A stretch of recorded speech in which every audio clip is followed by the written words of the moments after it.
دنیا بھر میں مسلم امہ آج 10 محرم الحرام یوم عاشورہ کے موقع پر دین اسلام کی سربلندی کے لیے حضرت امام حسین رضی اللہ تعالیٰ عنہ کی میدان کربلا میں اپنی اور اپنے جانثار ساتھیوں کی جانب سے دی گئی جانوں کی بے مثال قربانیوں کی یاد تازہ کر رہی ہے۔ تاہم مقبوضہ جموں کشمیر میں آج بھی ناروا پابندیاں برقرار ہیں۔ ہندوستان کے یہ جو ڈیموکریسی ہے، شرم کی بات ہے، ہر سال ہمارے ساتھ زیادتی ہو رہی ہے، توڑ پھوڑ ہو رہی ہے، ہمارے لڑکوں کو مارا جا رہا ہے، پیٹا جا رہا ہے، بے دردی کے ساتھ ان کو گاڑیوں میں ڈالا جاتا ہے۔ قابض انتظامیہ نے مرکزی شہر سری نگر میں یوم عاشورہ کے جلوس روکنے کے لیے پابندیاں مزید سخت کر دی ہیں۔ سری نگر میں یوم عاشور کا روایتی جلوس آبی گزر سے شروع ہو کر زڑی بل پہنچ کر ختم ہو جاتا تھا، اور اسی طرح 8ویں محرم کا جلوس شہید گنج سے شروع ہو کر روایتی راستوں سے گزر کر ڈل گیٹ پہنچ کر اس کا اختتام ہو جاتا تھا۔ تاہم یہاں قابض انتظامیہ نے گزشتہ کئی دہائیوں سے ان دونوں مرکزی جلوسوں پر اس خدشے کے پیش نظر پابندی عائد کر رکھی ہے، کیونکہ یہ ماتمی جلوس بھارت مخالف احتجاج کی صورت اختیار کرتے ہیں اور عزاداران آزادی کے حق میں فلک شگاف نعرے بلند کرتے ہیں۔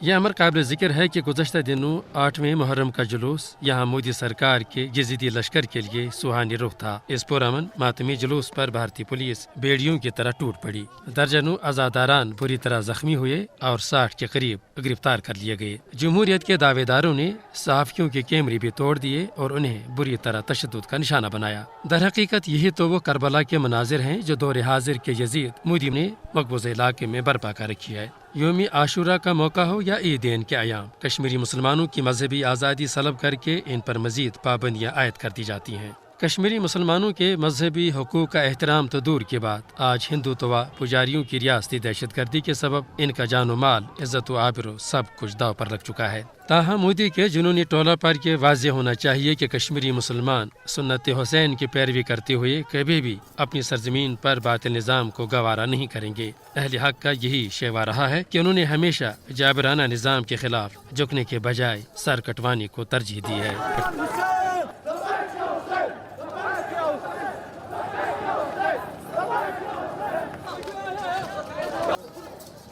ہمارا یہاں پہ پرامن ہوتا ہے، نہ کوئی پتھرا نہ کوئی، ہم بس یہ مذہبی جو ہمارا جلوس ہوتا ہے ہمیں یہ نہیں نکالنے دیتے۔